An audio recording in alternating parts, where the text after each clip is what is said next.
Rwanda, you know all about Rwanda, and the Congo will be doing a peace settlement, probably coming in on Monday or Tuesday. We're going to be signing it up, and we've stopped a very vicious war.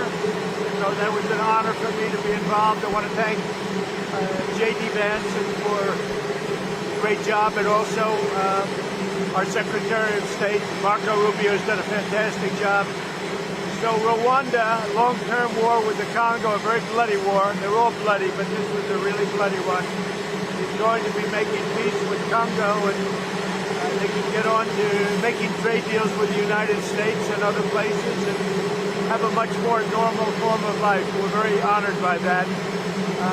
As you know, we did a very great job with India and Pakistan, and we had India in. It looks like we're going to be making a trade deal with India.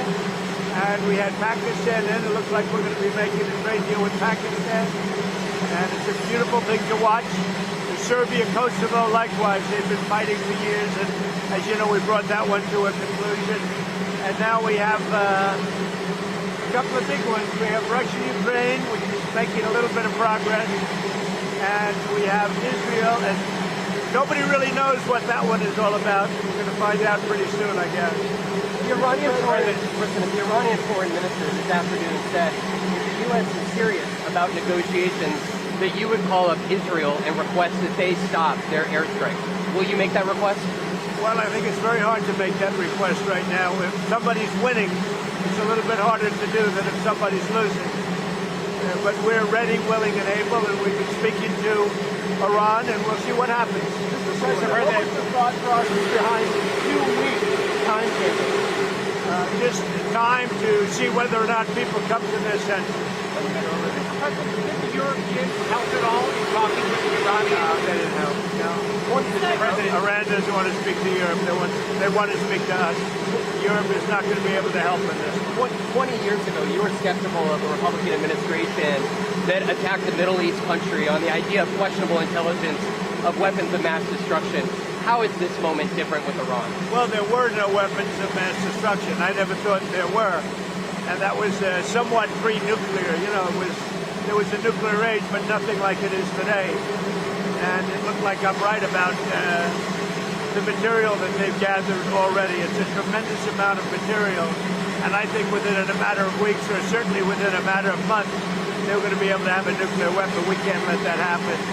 I was very much opposed to Iraq. I said it loud and clear, but I was a civilian, but I guess I got a lot of publicity. But I was very much opposed to the Iraq war. And I actually did say, don't go in, don't go in, don't go in. But I said, if you're going to go in, keep the oil. But they didn't do that. What intelligence do you have that Iran is building a nuclear weapon? Your intelligence community has said they have no evidence that they are at this point. Well, then my intelligence community is wrong. Who in the intelligence community said that? The Director of National Intelligence, Tulsi Gabbard. She's wrong. Mr. President, are sanctions in any way helping Iran at this moment? We're hearing reports of mysterious planes landing in Iran from China. They say that they're there to take people out, but I can't tell you about that. I get along very well with China, get along very well with President Xi. I like him, he likes me. We have a very good relationship. We'll see what happens. I can't imagine them getting involved. Mr. President, that you need to make on Iran, whether to strike militarily, is this the biggest decision you will have to make as president? Well, I can't tell you that. I have to see what happens. I can't, really say that. It depends what the decision is. But I wouldn't really be able to tell you that now. I'll tell you in about a year from now, maybe 5 years or 10 years from now. You never know about decisions. You never really know. Sir, would you support a ceasefire while the negotiations happen? I might, depending on the circumstance. Would you, former Congressman Matt It's very hard to stop. I will say this. It's very hard to stop when you look at it. Israel's doing well in terms of war, and I think you would say that Iran is doing less well. It's a little bit hard to get somebody to stop. Liam Gosser was here. Former Congressman Matt Gaetz threw out an interesting idea suggesting that if you were to broker a deal where nuclear inspectors go into both Israel and Iran, that you could win a Nobel Peace Prize, and they might even rename it the Trump Peace Prize. Did you hear those? What do you think of that? Well, they should give me the Nobel Prize for Rwanda, and if you look, the Congo or You could say Serbia, Kosovo. You could say a lot of them. You could say, I mean, the big one is India and Pakistan. I should have gotten it 4 or 5 times. I should get it for the. I would think the Abraham Accords would be a good one too. But what do you They think of won't that give me a idea? Nobel Peace Prize because they only give it to liberals. But sending inspectors to have nuclear, or would you support Iran being able to have civilian nuclear energy capabilities up to 3.76%? You know, they're sitting on the top of one of the largest piles of oil in the world. I just don't know why they need that for civilian work. You know, it's one thing for certain countries to say, hey, I want to have a certain amount where I can go nuclear a little bit because we need it for electricity, we need it for air conditioners, etc. But when you're sitting on one of the largest oil piles anywhere in the world, it's a little bit hard to see why you need that. Yeah.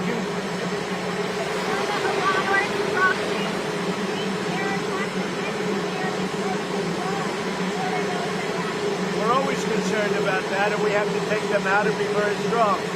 You're even in danger talking to me right now. Do you know that? You are in danger talking to me right now. So I should probably get out of here, but you guys are actually in danger. Can you believe it?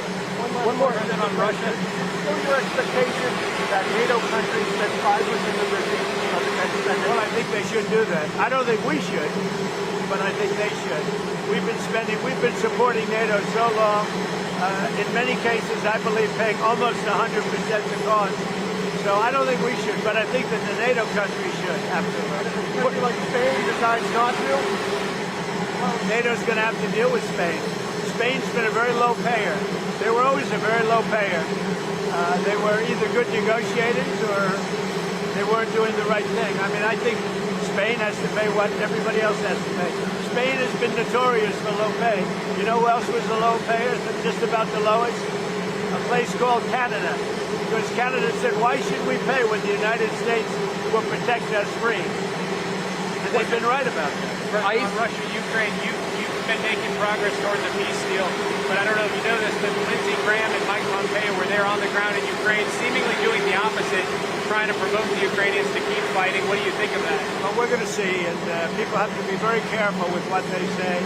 They've got to be very careful with their mouth, because their mouth could get them into a lot of trouble. ICE has said that they're trying to arrest up to 3,000 individuals a day. There are some communities that are saying they are fearful of being wrongfully detained or separating some families, even if they are undocumented. Is the fear in some of these communities worth the deportations of these undocumented individuals, a mass deportation Always program? a tough subject, because look, we have farmers. I love farmers. I won 80%, 85% of the farmers, and I love them, and I'm never going to do anything to hurt our farmers. And you could also say the leisure business, etc. There are some businesses where you have a disproportionate amount of people that are the people that you're talking about. At the same time, we have to get the criminals out of our country. And we're looking at doing something where, in the case of good, reputable farmers, they can take responsibility for the people that they hire and let them have responsibility, because we can't put the farms out of business. And at the same time, we don't want to hurt people that aren't criminals. Most of the people that came in over the last 3 years under Biden, I would say probably 3.5 to 4 years. Those people, you have a lot of criminals, you have a lot of, we're looking at that very closely. You've had people that have worked on farms for 20 years. It's very hard to go in there and say, you're coming out. But we're going to let the farmers take responsibility. They're great people. They'll do it. They know the good and the bad. So the hard part about this is not like a normal war where people wear uniforms. They don't wear uniforms. But we have murderers that came out of the last 4 years. We have murderers. We have drug lords. We have people that we don't want to. We have prisoners. They emptied out Venezuela and many countries. They emptied out their prisons into the United States. We have to get those people out. But we have stone cold murders. 11,888 murders. We've already gotten a lot of them out of here, but we don't want them, so we have to be careful. But I never want to hurt our farmers. Our farmers are great people. They keep us happy and healthy and fat. Are there other cities that you're going to try to replicate what you've done in Los Angeles? Well, we had a big victory last night in the Court of Appeal with respect to Los Angeles, but really the country, where Gavin Newsom Newsom, who's really an incompetent governor. He's just doing a terrible job between his fires, between all the houses burning down, his forest fires, and now Los Angeles. If we didn't go to Los Angeles, and the sheriff admitted it, he had no control. He would have lost control. We saved Los Angeles by having the military go in. And the second night was much better. The third night was nothing much. And the fourth night, nobody bothered even coming. We put out that fire. We did a great job of it. He sued us for going in and for helping him. We went and helped them. Right now, you'd have Los Angeles burning to the ground. Largely, it would have already been destroyed. So do you think deportations Mr. should... President, to be that of a peacemaker? Do you worry that striking Iran would change that? Always a peacemaker. That doesn't mean sometimes you need some toughness to make peace, but always a peacemaker. Can you win Iran without ground forces? Then, Is an aerial campaign in Iran enough, or do you need ground forces? well, I'm not going to talk about ground forces. The last thing you want to do is ground forces. Does Iran have 2 weeks, or could you strike before that? Are you essentially giving them a 2-week Well, timeline? I'm giving them a period of time. We're going to see what that period of time is, but I'm giving them a period of time. And I would say 2 weeks would be the maximum. Mr. President, do you think deportations should focus on criminals or all people who are here illegally? Start focusing on criminals, and that's what we've been focused on. Very bad criminals, dangerous criminals. But Stephen Miller said to go out and arrest every person who's here illegally. He told ICE to arrest everyone who's here illegally. Do you agree with that? Stephen and I have a very good understanding. He's a terrific person. We have a great understanding. President, if there is an attack on U.S. assets, will you promise to conduct a full investigation and make it transparent with the American people before blaming Iran for such an attack? Well, if there's an attack, we'll know almost immediately with modern equipment who made the attack. And those people will be very, very unhappy. Prime Minister, And I want to get you people out of danger. You're in danger standing with me. one more. Prime Minister Netanyahu said that they had the capacity to take out all of Iran's nuclear facilities.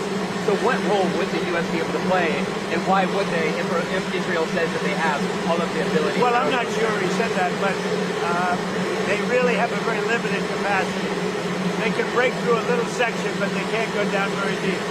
They don't have that capacity. And we'll have to see what happens. Maybe it won't be necessary. Maybe it won't be necessary. Would you like to see Congress pass a bill that bans child transgender surgery? Well, I know they're talking about it, aren't they? We're going to have to see how it comes to me in what form. Certainly, it's been something I've been talking about also. Okay? Thank you. Be careful. Duck. Thank you, everybody. Thank you.